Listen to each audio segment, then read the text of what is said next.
So, another vlog. Not really sure what to talk about again. Um, Please excuse any coughing that I might have. I had a bad mucus plug, and when I coughed it up, gross, it kind of damaged my throat a little bit. So even when I talk, it feels kind of like gargly, like a toad in there. I can hear it, but other people can't. I picked up Monster Hunter Generations when it came out, and I think I did talk about that in my last video. And this game is really good. I'm finding that some of the things in it that are revisits or rehashes or what have you, um, it's again, you have things from older games, hence the Generations thing on there, and it's very satisfying. I do find though that my Palicos seem to be killing the monster more quickly than I am, which is not a problem, except for the fact that for when I feel like it's going to be a hard monster, it seems like I'm getting through them in like under 5 minutes, which also not a problem. Just for the fact that I know I'm still early in the game because I have a job and things to do. Plus, I don't really have the most comfortable places to game. This game is hard. Like, I got it when it came out. I have yet to actually beat a boss in this game. Like, I had to walk away from it. I'll probably go back. But I get up the cryosphere and I just keep dying. And yes, I realize I gotta dash into the boss to take away a third of its health. And when I get to cryosphere down to that last little bit, right? I'm really rusty on my Mega Man games. I also got, if you saw, I did a Talk Transformers. I also got Wheelie, which I have been really feeling like my collection has been missing a good Wheelie, and I kept putting off getting the Legends Class one. Now Legends are this size, so I guess I did get the Legends Class one. And I also completed, if you follow me on Facebook, you saw I completed the Gray's Carta Custom. I gave it the shield from and the gun lance from the first expansion kit. I figured why not give it a gun lance. And I also got from, did I get this from Barnes & Noble or Gundam Planet? I'm not sure, I can't remember. I got the Chimerius with its big, huge lance. And I found the legs a little bit difficult for their assembly, and I haven't panel lined it yet because I just haven't been in Gunpla mood lately because I gotta save money, and I find when I complete one, I want to buy another. That's not gonna happen because I want a new car. But I found Titan Returns Galvatron, which this guy bugs me. The fact that he has a Titan Master, a Headmaster, if you will, and really, couldn't they have just modified it a little bit so that this way, this would be a reality? Like, I don't understand what the difference was, although I think structurally it might have made the arm too weak, but this is made out of really hard plastic. But for its transformation, it's triple change transformation, mind you. This does go into here. So the head could have easily have just slid down or even flipped down, but they had to give him a Titan Master, and I felt that's not really accurate to the comic continuity that they're trying to follow very religiously, I might add.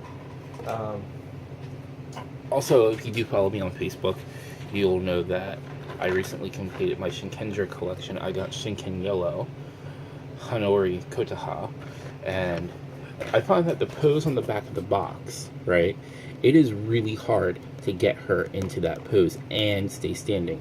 So this looks like it had some assist. It had to have, because there's just no way that I can get it into that pose. Like, even looking at it, like, the knee and, like, really look, the knee and the heel are crossed. It cannot do that. So, try as I might. If you know how to do it, comment below. So, next I got The Boy and the Beast.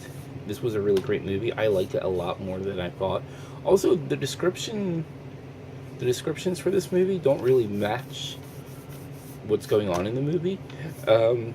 There's like an adopted father-son thing, then the old father gets involved, and then the boy grows up, and there's actually some martial arts training involved somewhere, and they develop a bond by bickering with each other. Like, and in fact, they have the whole the pupil is the master is the pupil relationship going. And do check this out if you can find it somewhere. Do pick it up. It's actually very good. It has like a Ghibli movie feel to it, but then this came out, right? This is a lot darker than what I thought it was going to be. In fact, the surprise ending, because they lead you to believe it's going one way, but then it goes another. But it's not so much as a Batman movie as it is a Barbara Gordon movie, and her identity within the DC universe and everything that she does. So even though, like, what is this even rated?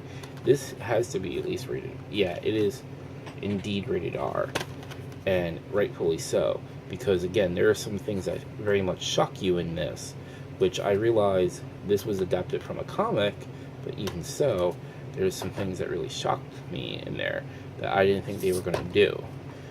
Not that I would put it out of question for DC Comics.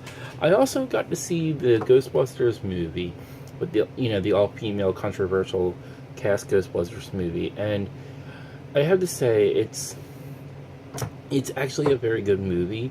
Everyone that's hating on it because it's not the way it was supposed to be, even though like there's some things that don't make sense in it. But I had to say the only thing that really ruined the movie for me was Melissa McCarthy.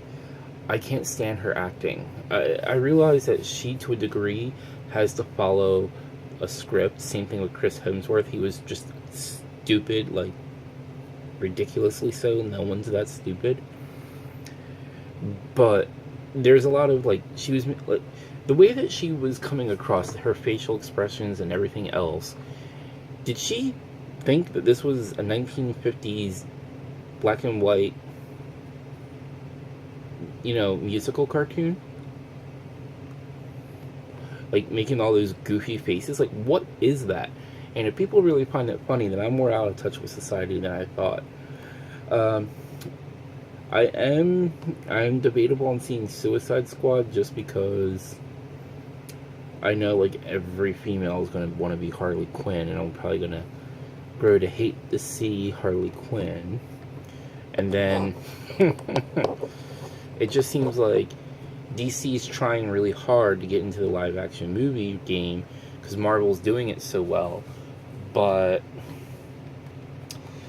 I don't know. I mean, Batman and Superman did not look appealing to me. And then the fact that they're just tying together too many plots, they're not doing it naturally. They're forcing something. And to me, that's not worth my dime. That's all I really got for this vlog. I don't know what else to talk about that's been going on lately. I won't ever talk about politics because that's just, well, who knows what kind of evil I would unleash into the world by saying the wrong thing. But let's see. I recently started watching Kakuranger, which that was Mighty Morphin Alien Rangers in the U.S. I'm looking at it, and the more I see them, I don't see how they got aliens. They don't look alien. They don't really, well, White Ninja looks like a ninja, and of course, Black Ninja looks like a ninja. But what? Where did they get aliens from? And then, but it's kind of interesting to see how they did things backwards with their mecha, because they got first they had, in Power Rangers, they had the Shogun Megazord first, and then the Ninja Megazord came second, whereas with this, they had, no, in Power Rangers, the Ninja Megazord came first, and then the Shogun Megazord came second. And Falcon Zord got involved there somehow. In fact, that's right, they had the Ninja Zords in the movie with the Falcon Zord, which, okay. Then, I don't know, it's just weird how they decided, hey, let's change things around. I don't understand why they need to change things that much. I'm also really hoping to be able to save up to get Fort Max, but like I said, I want to get a new car, and adult necessities come first. My current vehicle's transmission, I think, is going, but even if it just needs some fluid, I'm tired of wondering when it's going to die, so that's all there is to that. Uh, so yeah, again, I don't think I have anything else to say really. I don't know when I'll do another vlog, if at all. I don't have any plans for this. I just feel like I'm gonna do it. I'll just end on the final note of Zelda Breath of the Wild looks amazing. I can't wait till it comes out. I'm seeing more and more pictures of it. There's more things, and same thing with Pokemon Sun and Moon. All the leaks for that, it just seems like it's going to be really amazing.